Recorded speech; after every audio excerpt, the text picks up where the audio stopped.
Praise the Lord, जय मसीह की। परमेश्वर के नाम की महिमा हो। फिर एक बार हमारे यूट्यूब चैनल में मैं सभी हमारे प्रिय भाई बहनों का मैं स्वागत करता हूं। मैं आज का विषय है चुनाव। हाँ मेरे प्रियो, हर एक इंसान के जीवन में चुनाव का एक समय आता है। जैसे फॉर एग्जांपल हमारे देश में पिछले दिनों में चुनाव हुआ था, तो उस समय में हमको कोई एक कैंडिडेट को हमको चुनना होता है।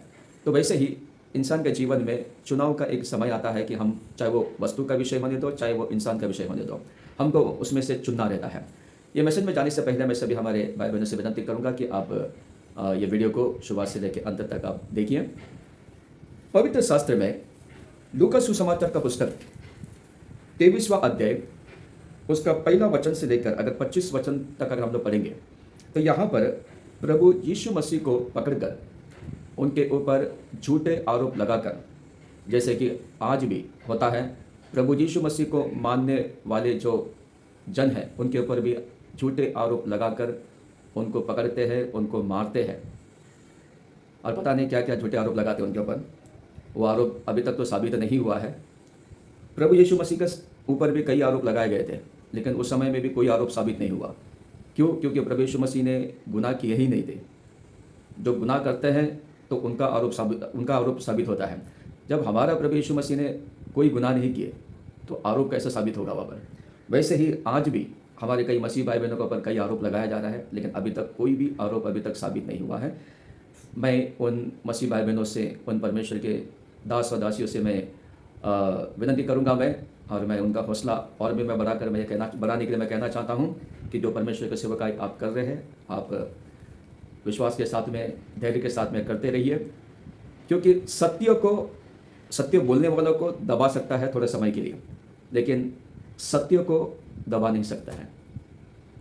प्रभु यीशु मसीह बोलते हैं कि सत्य जीवन, मार्ग सत्य जीवन मैं ही हूँ कर। तो सत्य बोलने वालों को दबा सकता है, लेकिन सत्य को कभी नहीं दबा पाएंगे, ना सत्य को कभी खत्म कर पाएंगे।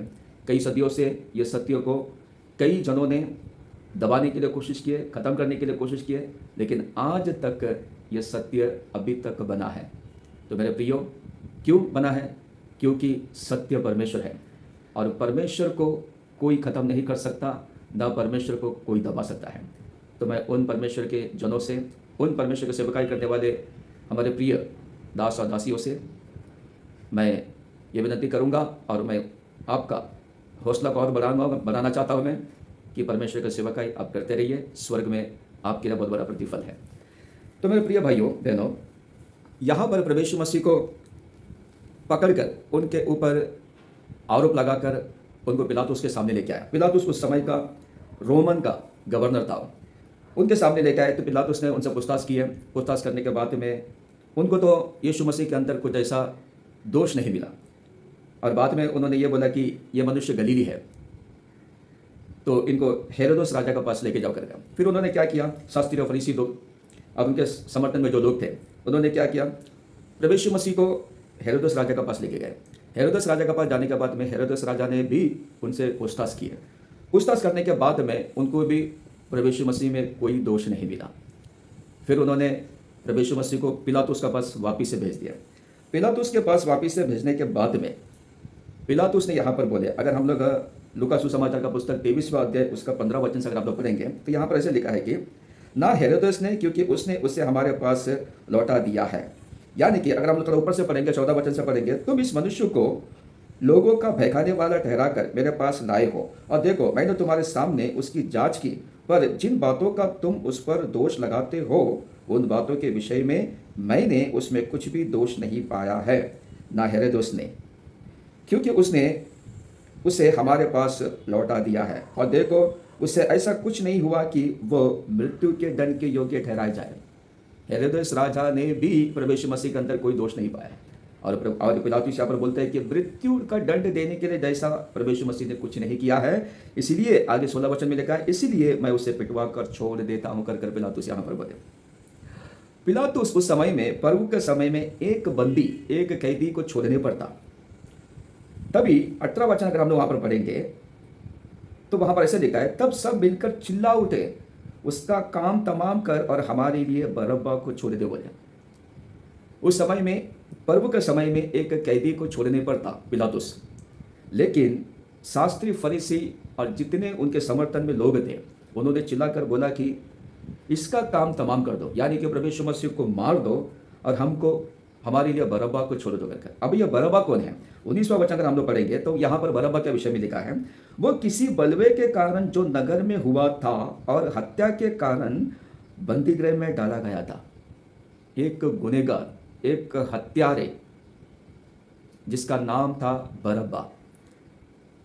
तो शास्त्री फरीसी और उनके समर्थन में जितने लोग थे, उन्होंने ये चुनाव किया कि यीशु मसीह को मत छोड़ो, लेकिन हमारे लिए बरअब्बा को छोड़ो।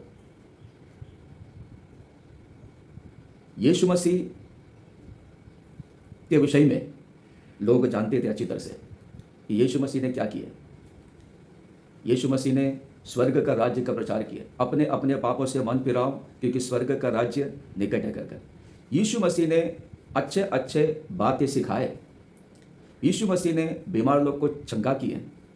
यीशु मसीह ने दुष्ट आत्मा से पीड़ित लोग को छुटकारा दिए, लकवे के रोगी को चंगा किए, अंधे को आंखें दिए, जो बोल नहीं सकते थे गूंगे लोग थे उनको प्रभु ने जुबान दिए, जो बहरे थे उनको परमेश्वर ने कान दिए, पापी लोग को प्रभु यीशु मसीह ने क्षमा कर कर उनको अवसर दिए कि नई तरीके से पवित्र जीवन जिए ताकि नर्क में ना चला जाए करके। ये सब अच्छा काम प्रभु यीशु मसीह ने किए, ये सब इन्होंने देखे। और बरअब्बा के विषय में भी उनको मालूम है कि बरअब्बा एक क्रिमिनल है, एक गुनहगार है और हत्यारा है, लेकिन इन्होंने प्रभु यीशु मसीह को नहीं चुने, इन्होंने वो गुनहगार बरअब्बा को चुने और बोलते हैं कि हमारे लिए बरअब्बा को छोड़ दो करके, और यीशु मसीह को क्रूस पर मारो कर कर वे लोग यहाँ पर बोल रहे हैं। मेरे प्रियो, इनके आंख बंद हो गया है, इनकी बुद्धि भी बंद हो गया है। आज भी कई जनों का बुद्धि बंद हो गया है। अच्छाई क्या है, बुराई क्या है, कई जनों को समझ में नहीं आता है। इससे ही रिलेटेड एक वचन हम लोग पढ़ेंगे, मत्ती सुसमाचार का पुस्तक 7वां अध्याय और 13 वचन और 14 वचन हम लोग पढ़ेंगे। मत्ती सुसमाचार का पुस्तक 7वां अध्याय उसका 13 और 14 वचन हम लोग पढ़ेंगे। प्रभु यीशु मसीह यहाँ पर बोलते हैं कि सकेत फाटक से प्रवेश करो, सकेत फाटक से प्रवेश करो, यानी कि छोटा जो गेट है वहां से प्रवेश करो, क्योंकि चौड़ा है वो फाटक और सरल है वो मार्ग जो विनाश को पहुंचाता है। प्रभु यीशु मसीह यहाँ पर बोलते हैं क्योंकि चौड़ा है वो फाटक, यानी कि वो फाटक, वो गेट चौड़ा है और सरल भी है वो मार्ग जो विनाश को, लेकिन वो विनाश को पहुंचाता है, यानी कि नर्क को पहुंचाता है, और बहुत से है जो उसमें प्रवेश करते हैं। ये फाटक चौड़ा है, ये मार्ग सरल है, इसमें कुछ कायदा कानून नहीं है। यहाँ पर ये मार्ग में चलने वाले लोगों का संख्या बहुत ज़्यादा है इसमें, और कई लोग इस मार्ग को चुनते हैं। क्यों? क्योंकि ये मार्ग ऐसा है कि इस मार्ग में हम भक्ति भी कर सकते हैं और उसके बाद में हम पाप भी कर सकते हैं, यानी कि जितना भी प्रकार का जो पाप है, गलत काम है, नशा का काम है, ये सब कर सकते हैं। मतलब भक्ति के साथ में हम जितने भी जो पाप का काम है, मारपीट का काम है, जितना भी गलत काम है, वो सब इसमें कर सकते हैं। इसलिए मार्ग लोगों को सरल दिखाई दे रहा है। क्यों? क्योंकि उनका जो गलत जो अभिलाषा है वो यहाँ पर पूरा कर सकता है। मतलब भक्ति भी कर सकते हैं, लेकिन नाम के लिए भक्ति, लेकिन भक्ति के साथ में ये पाप भी कर सकते हैं। लेकिन मेरे प्रियो, उनको मालूम नहीं है कि ये जो मार्ग है ये शैतान का मार्ग है।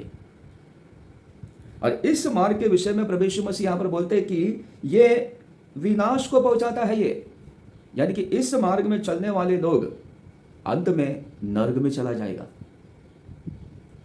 आगे 14 वचन में लिखा है, क्योंकि सकेत है वो फाटक और कठिन है वो मार्ग, छोटा है वो गेट और कठिन है वो मार्ग जो जीवन को पहुंचाता है, और थोड़े हैं जो उसे पाते हैं। ये जो मार्ग है, ये जो फाटक है, ये थोड़ा कठिन है। इसमें चलने के, इसमें प्रवेश आप करने के समय में थोड़ा कठिन होगा। इस मार्ग में चलने के समय में आपको कठिनाई थोड़ा होगा। लोग तरह तरीके से बातें आपको बोलेंगे, अलग अलग प्रकार के बातें आपको बोलकर आपको सताएंगे, जैसे आज मसीहों को सता रहे हैं, जैसे मसीहों के ऊपर झूठे आरोप लगाया जा रहा है। उनको मारा जा रहा है, उनको पीटा जा रहा है। इस मार्ग में थोड़ा सा कठिनाई है, थोड़ा निंदा है, थोड़ा तकलीफ है। प्रभु यीशु मसीह बोलते हैं कि सकेत है वो फाटक, ये जो फाटक है, ये फाटक में थोड़ा कठिनाई है, इसमें थोड़ा तकलीफ है, इस मार्ग में थोड़ा तकलीफ है, लेकिन इस मार्ग में परमेश्वर है। ये परमेश्वर का ये मार्ग है, और जो कोई इस मार्ग में चलेगा वो किधर पहुंचेगा? जीवन को पहुंचेगा। यहां पर लिखा है वो मार्ग जो जीवन को पहुंचाता है, यानी कि स्वर्ग में हम पहुंचेंगे, और इसमें चलने वाले थोड़े ही हैं। यहां पर ऐसे लिखा है, और थोड़े हैं जो उसे पाते हैं कर। मेरे प्रियो, संसार में अगर हम लोग देखने के लिए जाएंगे तो संसार के लोगों में भी हमको यही देखने के लिए मिलता है कि बुराई को चाहने वाले, गलत को चाहने वाले, पाप को चाहने वालों की संख्या बहुत ज़्यादा है, और अच्छा को चाहने वाले लोग की संख्या बहुत कम है। मसीह लोग में भी अभी का अवस्था वही चल रहा है, मसीह लोगों में भी वही अवस्था चल रहा है। बुराई के चाहने वाले लोग की संख्या बढ़ रहा है, यानी कि नाम प्रभु यीशु मसीह का रहेगा, लेकिन चुनाव क्या करते हैं? बुराई को चुनते हैं। जैसे ही उस समय के लोगों ने यीशु मसीह को नहीं चुने, यीशु मसीह ने क्या सिखाया? कुछ बुरा काम तो नहीं सिखाया, लेकिन बुराई से दूर रहने के लिए सिखाया। साथ में प्रभु यीशु मसीह ने सब अच्छे काम किए, ये सब उन्होंने देखा है अपने आंखों से, लेकिन उस समय में उनका आंख बंद हो गया, उनकी बुद्धि बंद हो गया, और उन्हें अच्छा को छोड़कर, यानी कि प्रभु यीशु मसीह को छोड़कर, उन्होंने उस गुनहगार को जिसका नाम बरअब्बा था, उसको उन्होंने चुन के लिया और बोला कि हमारे लिए बरअब्बा को छोड़ो। मेरे प्रियो, गलत का चाहने वालों की संख्या ज्यादा हो रहा है, गलत को चुनने वालों की संख्या, बुराई को चुनने वालों की संख्या ज्यादा है। जैसा भी हम लोग ने मत्ती सुसमाचार का पुस्तक में अभी हम लोग ने 7वां अध्याय 13-14 वचन पढ़े कि चौड़ा फाटक में, चौड़ा मार्ग में, सरल जो मार्ग है उसमें चलने वाले लोग ज्यादा है उसमें, लेकिन जो सकेत फाटक है उस मार्ग में प्रवेश करने वाले, उसमें चलने वाले लोग थोड़े ही हैं। लेकिन चौड़ा मार्ग में जाने वाले लोग विनाश की ओर जाएंगे, लेकिन जो सकेत जो फाटक में प्रवेश करने वाले, उस मार्ग से जाने वाले लोग वो जीवन को पहुंचेंगे, यानी कि स्वर्ग में पहुंचेंगे। मेरे प्रियो, आज हम लोग कौन से मार्ग में हैं? क्या हम लोग चौड़े मार्ग में हैं या हम लोग सकेत मार्ग में हैं? कौन से मार्ग में हम लोग? हमने किसको चुना है? क्या हमने अच्छा को चुना है या बुरा को चुना है? क्या हमने प्रभु यीशु मसीह को चुना है या बरअब्बा को चुना है? यीशु मसीह अच्छा को दिखाता है, दर्शाता है, क्योंकि यीशु मसीह परमेश्वर है, और परमेश्वर कभी बुरा काम करते नहीं है, ना बुरा करने के लिए बोलते हैं। बरअब्बा बुरा को दर्शाता है। मेरे प्रियो, हम कौन से मार्ग में आज, हमारा चुनाव कौन है? कहीं ऐसा तो नहीं कि हम यीशु मसीह को हमने चुन तो लिया है, लेकिन हम बरअब्बा के मार्ग में चल रहे, ऐसा तो नहीं। मेरे प्रियो, यीशु मसीह बोले, मार्ग सत्य जीवन मैं ही हूं बनकर। जगत का ज्योति प्रभु यीशु मसीह है। जो कोई उनके पीछे चलेगा फिर वो अंधकार में नहीं रहेगा। मेरे प्रियो, हमारा जो चुनाव है वो अच्छा ही होना चाहिए, जैसे आपने प्रभु यीशु मसीह को चुने हैं। प्रभु को आपने चुन के लिए है, आपने सही चुनाव किया है। उस समय के लोगों ने यीशु मसीह को नहीं चुने, बरअब्बा को चुने लोग।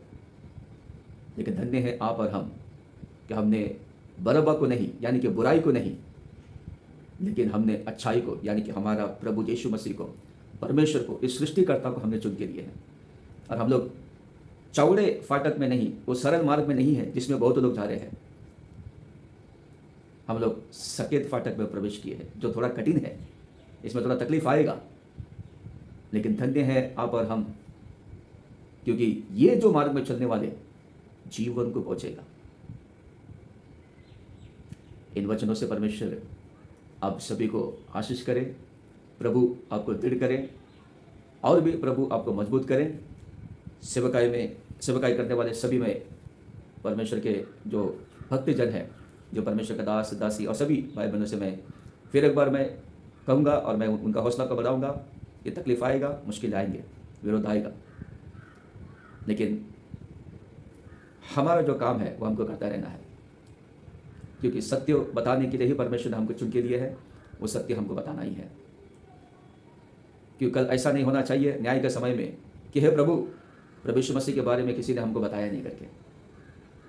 इसके लिए हमारा पैर का जो धूल है वो हमको झड़ना है हमको उधर, ताकि वो सबूत रहे कि प्रभु यीशु मसीह का संदेश हर एक इंसान तक पहुँचाए करके।